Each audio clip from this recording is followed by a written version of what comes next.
Hello friends, welcome back to the channel. Today we're going to analyze You Were Born Rich by Bob Proctor. Proctor was a well-known philosopher, writer, personal coach, business consultant, and brilliant teacher of positive thinking and self-improvement. For many years, he was a guarantee of success. He was the head of the Proctor & Gallagher Institute. He had made an incredible contribution to the field of mental potential for over 40 years. He was the one who inherited and developed the thinking of the great Earl Nightingale. Proctor traveled the world, teaching the secret and helping companies and individuals achieve prosperity and abundance through the law of attraction. Let's start analyzing one of his greatest masterpieces, entitled You Were Born Rich. Let's get started. The mental image. This book advises distinguishing between what you want and what you expect to obtain. Expectations must always be high. When you manage to convince your subconscious mind that you are rich and that it is wonderful to be rich, then your subconscious mind will automatically seek ways to make your imaginary feelings of wealth manifest in material form. You need to feel comfortable when talking about money because, according to Proctor, you were truly born rich. You already have all the necessary mental tools to attract the thoughts required to create the awareness you must develop in order to obtain the wealth you have chosen to have. Money is not the only thing that matters in life, but on the other hand, it has enormous value, and for this reason, each of us must know very well what money is and the laws that govern its attraction.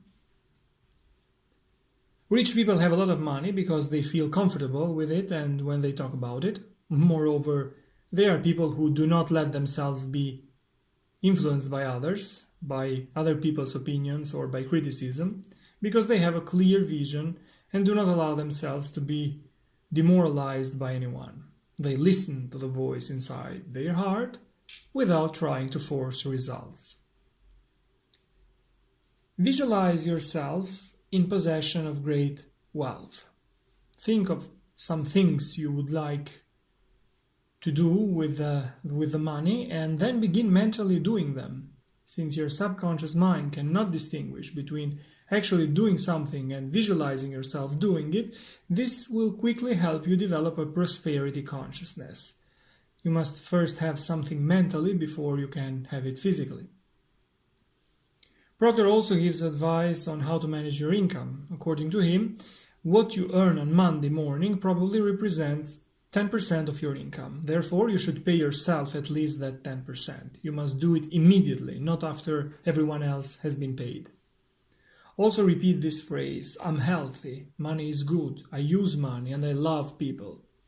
It is important to move from the competitive plane to the creative one. Napoleon Hill also says this. It is important to understand that it is not about increasing competition with others. One must be creative and try to do things that others have not done before, being innovative, creative. Just build the image of prosperity on the screen of your mind and watch what happens. Remember, however, regardless of the difficulties you face in life, you must continue to keep the image of personal prosperity impressed in your mind. Very likely you will encounter a series of circumstances that for a certain period may almost convince you that you are actually going backward.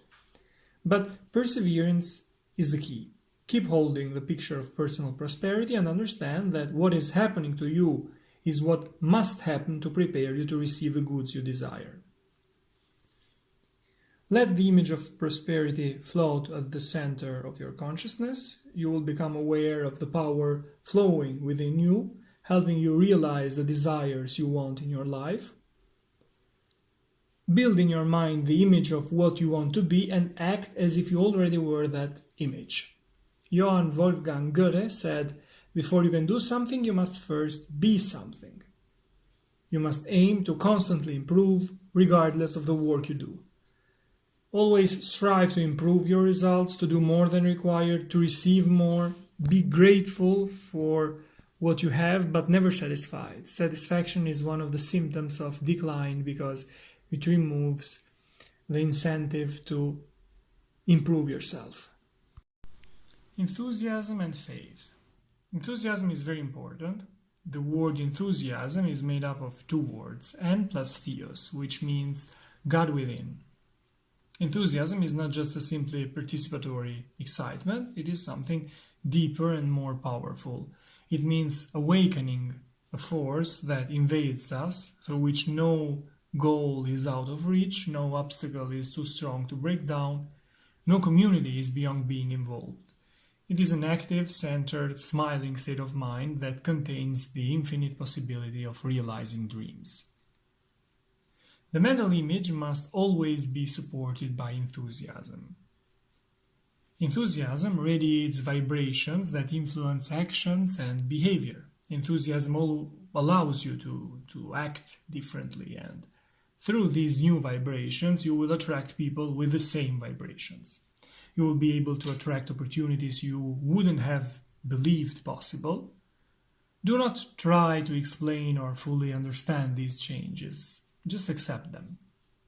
Also guard closely the faith you have in realizing your mental image, as if it were your most precious treasure, and make sure it is never endangered by weak and negative thoughts. In fact, when you're firmly rooted in faith, negative thoughts will have no power over you because you will not harmonize with your new image. You will be mentally strong through the conscious awareness of God's power within you. When you lose faith, repeat aloud, starting with your name. You are a child of God, and a being created by God was never meant for the weak and negative life you are leading.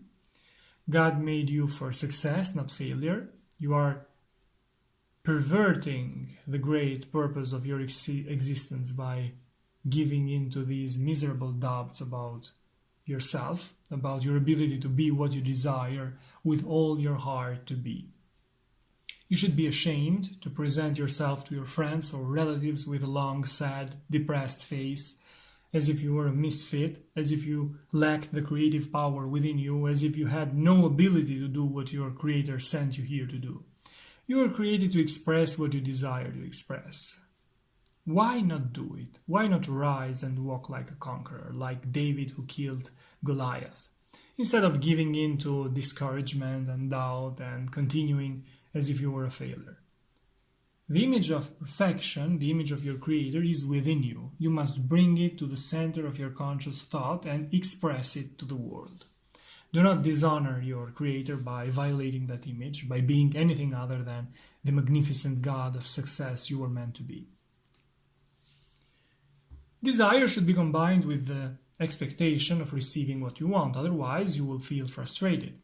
You must reach the stage of your mental development in which you not only believe that your image of material wealth will be realized, but know with certainty that it will be so. Always remember that the truth is not always in the appearance of things. The moment you realize that you are entertaining thoughts that create doubt, calm yourself, begin to relax, and imagine already being in possession of the prosperity you desire. When you do this, you are altering the mental current flowing through your mind. Those individuals who are positive in their thinking always tend to look at the brighter side of life. With their faces turned towards the sun, they seek to see the good even in the bad. Such individuals habitually nurture positive thoughts and are a blessing to the world.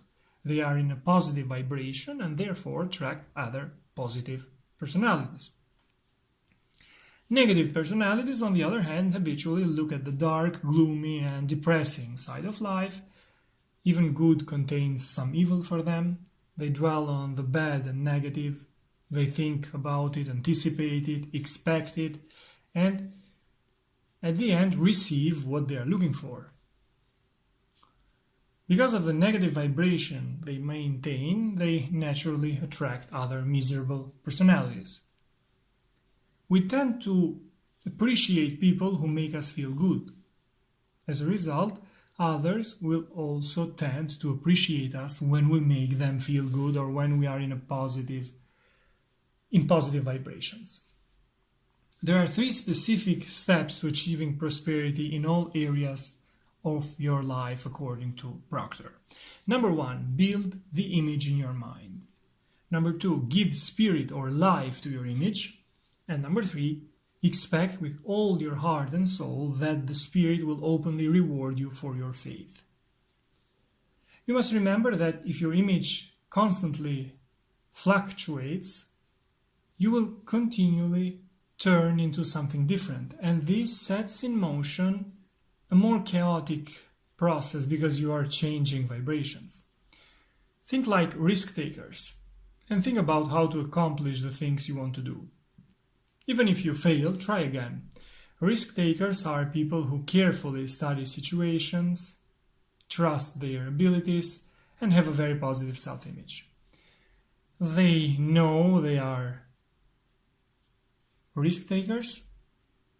Taking risks does not mean being reckless. It means carefully studying all possibilities and analyzing everything, then making the decision that is considered right. You must constantly remind yourself that if you keep thinking the opposite way, you will only reproduce the same result in your life over and over again. If you want to change this pattern, you must courageously look toward your bright future and see yourself already doing what you can now only dream of doing someday.